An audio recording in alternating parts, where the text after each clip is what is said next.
Hello, yes, it's the old Git here again, here for your edification, as always. Today, it's time for another rant, I'm afraid. I'll put myself in the back corner there, so you can just, whilst we're going through this first little bit, you can have a look. Today, it's all about pensioners. So stay with me, because this has really made me angry. I've sort of entitled this video, Robbing Pensioners. And it's by the government. It's another sign of how society has become, how can I say, a throwaway society.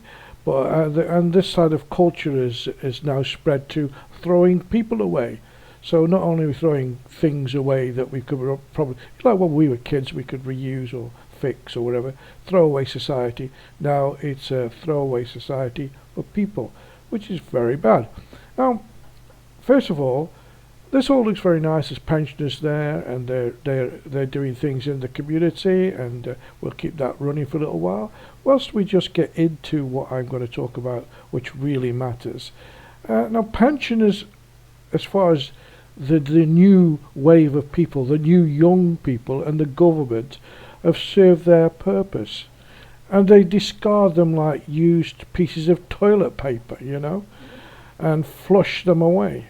And then the next thing they'll be doing is giving them a ticket to the euthanasia clinic when they reach 65 instead of a telegram from the king. Most pensioners were once mothers and fathers, and some still are.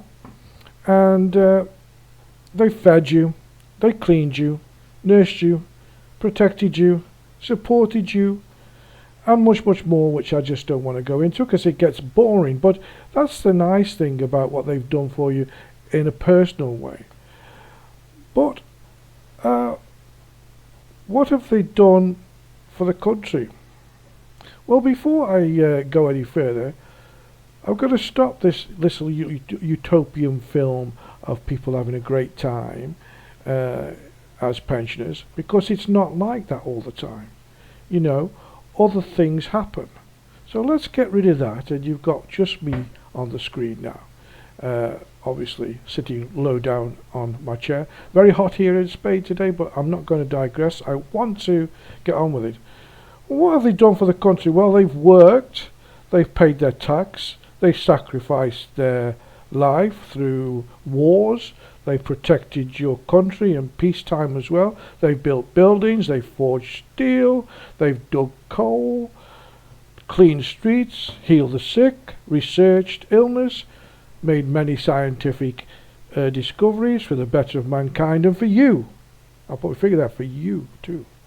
So think on, because what I'm going to show you now is some of the realities that this government, which I think is absolutely a disgusting and despicable government anyway, of really what's really going to happen and what's really happening in many and millions of pensioners' lives. And so think hard about what I've just said. Pensioners have still got a value, and if you don't think so, they still they deserve your respect for the things they've done. They've paid their taxes, they've worked at low-paid jobs, they've done the best that they can, and they brought you up, and the world is a better place for it. Or is it? Let's just have a little look at some of the realities. Nobody wants to queue for a food bank at any stage of their lives. But imagine, like Brenda, having to do it at the age of 78 with the ability to earn long gone. Or 68-year-old Michael, who's worked all his life on the London Underground and says he has £25 a week in spare cash. Can you imagine that life would be like this? No, not at all. I thought I was going to live comfortably. What I have to do is boil water every time I want to shave or have a proper wash. The food bank can trigger a range of emotions. Are you struggling? Too much. 1 in 5 pensioners are in poverty, and after 2 years and counting of a pandemic which picks off the most frail amongst the elderly, the cost of living adds to their loneliness and anxiety. I think it goes back to their experiences often of being brought up in wartime and the experience of there not being enough to go around and having to, make do. Time and again, people are turning to their communities. These are volunteers brought together by unprecedented need in extraordinary times. Let's open the door. Thank you. Their first call is to a 92-year-old man who hasn't been out since last October. Richard needs the lights on all day because his flat is so dark. His oxygen machine runs constantly. It's all racking up energy costs. Hello, my friend. How you keeping? The volunteers have brought him food and company. We're isolated now from the rest of the community within our own building. Oh, brilliant. So, Thank you. Next, there's a book to deliver to Doreen. Oh, that's a keepsake. At 74, she can't afford to put the central heating on. Instead, there's one bar of the electric fire on in one room. The other night, I went to bed and I felt lovely. And then about 2 o'clock in the morning, I thought, I've left the heating on, so I've had to come all the way down on the stair lift to turn the heating off. And then you wake up freezing cold. Do you find it all quite depressing? Yeah, it is. It is. And it's getting even worse now. What's worrying is the long-term impact on the elderly. A lot of people, because of the poverty that they face, will lead to premature earlier death because of them not being able to feed themselves or clothe themselves or keep themselves warm adequately. Living in fear of poverty for an increasing number of pensioners, what should be their golden years, have lost their sparkle. Looks good, doesn't it? The future. For you too. For your lives. There's so much more I could say about how pensions are treated. And we could go on for hours and hours, but just stick that in your mind and just remember, I'm pointing this at Keir Starmer because the buck stops with him. And I'll come to the reason why he should not sleep at night. Because I'm sick and tired and disgusted with these so-called globalists who want to take care of the whole world, but nobody on this little island in the middle of the North Sea, which is overcrowded and full. But we go on. I mean, when people become pensioners, they have a wealth of knowledge from life and life's experiences. And nobody takes advantage of that anymore.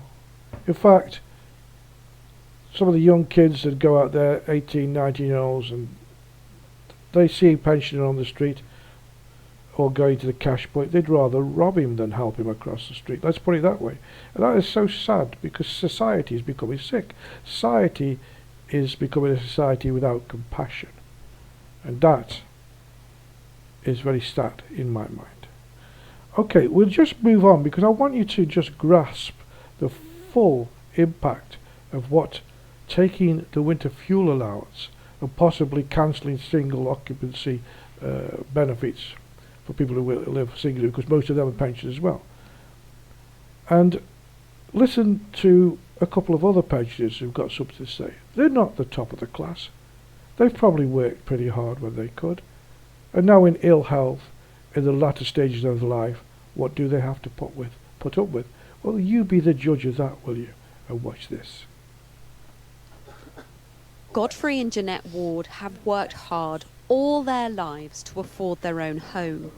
Now retired, their pensions can't stretch to cover their rising bills or do urgent repairs like their broken boiler.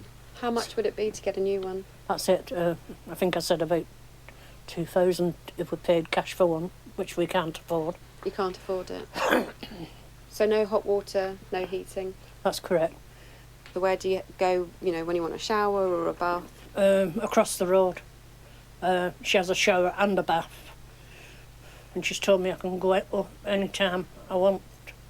But you don't like troubling them, do you, really? Things have become too much for them to cope with. They keep just one room warm with an electric fan heater that's expensive to run. Jeanette had pneumonia twice over winter.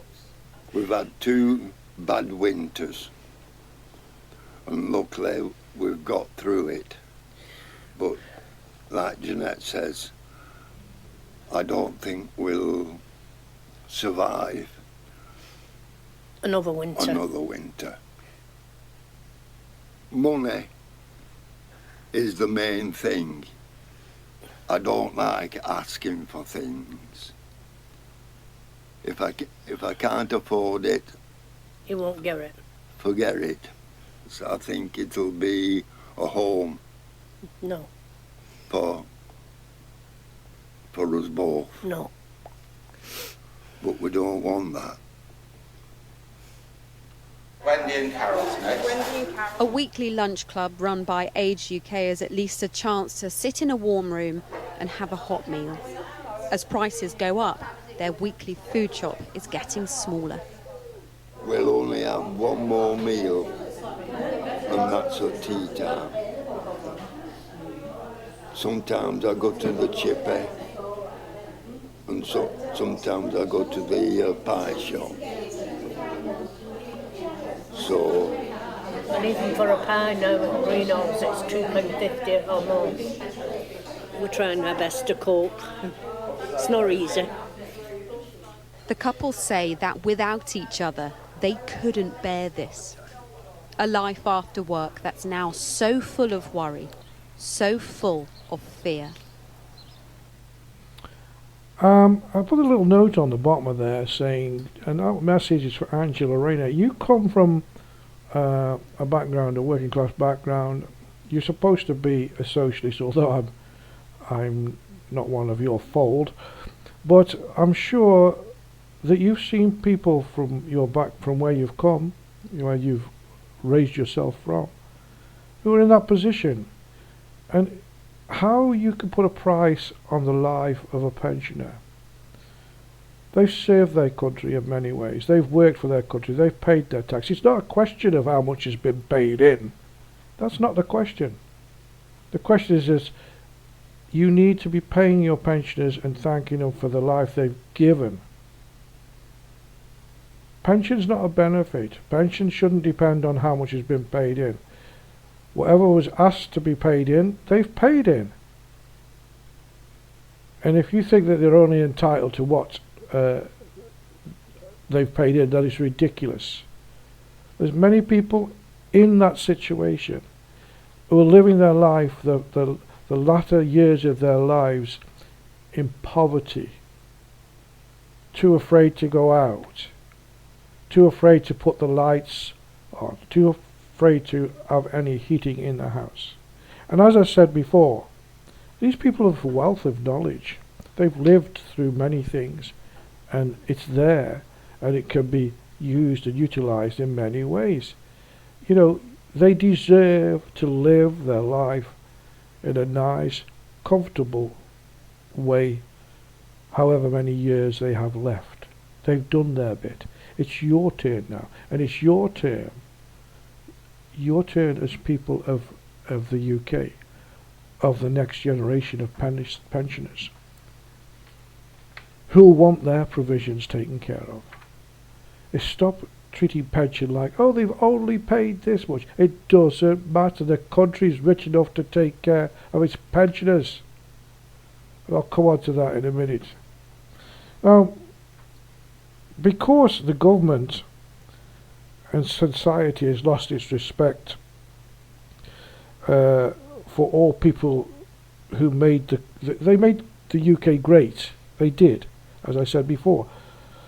They're not the elite who just want to stick out their chests and rest and help the rest of the world. They're globalists. They don't care about the people of the UK. They just want to stroke their own egos. Now, and I'm telling you, it's the people. Oops, not that one. Sorry. Godfrey and Jeanette Nobody wants to keep hard our food back all at their any lives stage of their to afford lives. their own home. Now retired, their But imagine, pensions like can't stretch. Brenda, having to do it at Sorry about that. I got so carried away there that, I nearly showed you the video again. What I want to do now is basically to show you the people are responsible, to give you a few facts and figures that might upset you so much. I don't want that one, do I? Stop. That's what I want.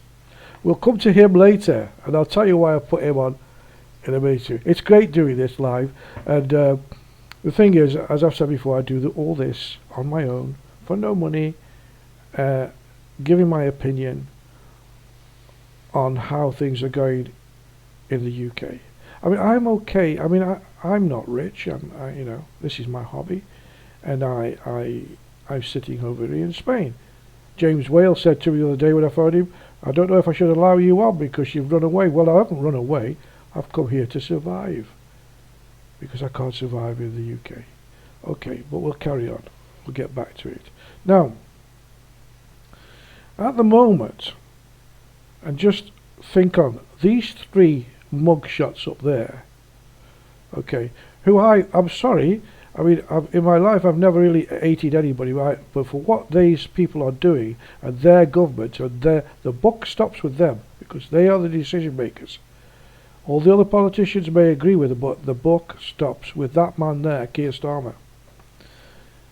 But think about this, okay? 11 billion a year to climate change. For other countries mainly, not for us. 7 billion a year to house migrants who've come illegally, who've thrown their passports. I don't care what anybody says, irregular, whatever you want to call them, they are illegal. They have broken the law to come to this country. Go to any country in the world without a passport and they'll put you back on the plane. What our government cannot. I've got a method of solving all this, and myself I could do it, you know. But anyway, 7 billion a year for migrants. Paying back of your tax money, 35 billion a year to the banks.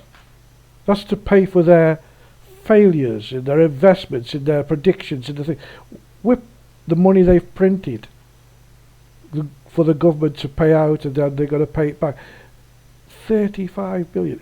Now, they want to take a measly £300 or whatever it is, I've never had it, from the pensioners, £300 for their fuel allowance so they can freeze to death.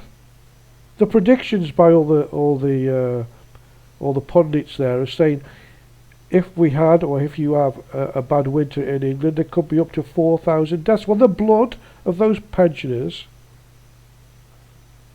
are on the hands of those three people there, who seem to me to have no compassion at all.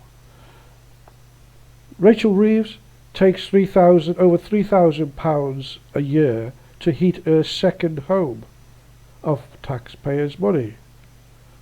Angela Rayner cancels buying your own home, so where's your aspirations gone? Buy your own council home. She did it, made 50 grand. Keir Starmer has his suits bought for him, and his glasses, and also his wife's clothes. Fantastic life, isn't it? On top of that, they get their MP salary and any other expenses that are out of pocket.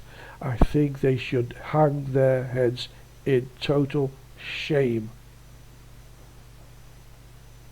You saw the two clips there that I showed. I'll thank Sky News for those, because that's where I took them from. Hopefully they won't mind me using them. But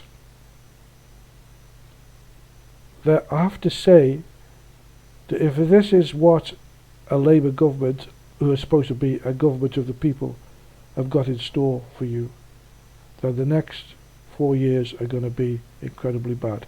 And many of the pensioners, your grandfathers, grandmothers, old uncles and aunties, won't be with you next year. They'll be dead because of those three people sitting there. Most disgusting.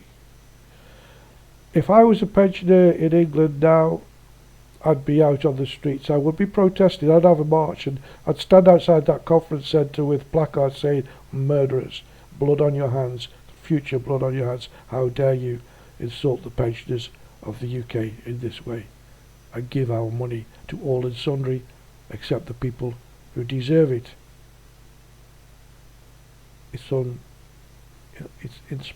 It's just too awful to think about those poor people who probably will die in the winter. Well, that's good for Keir Starmer because he doesn't have to pay their pension out.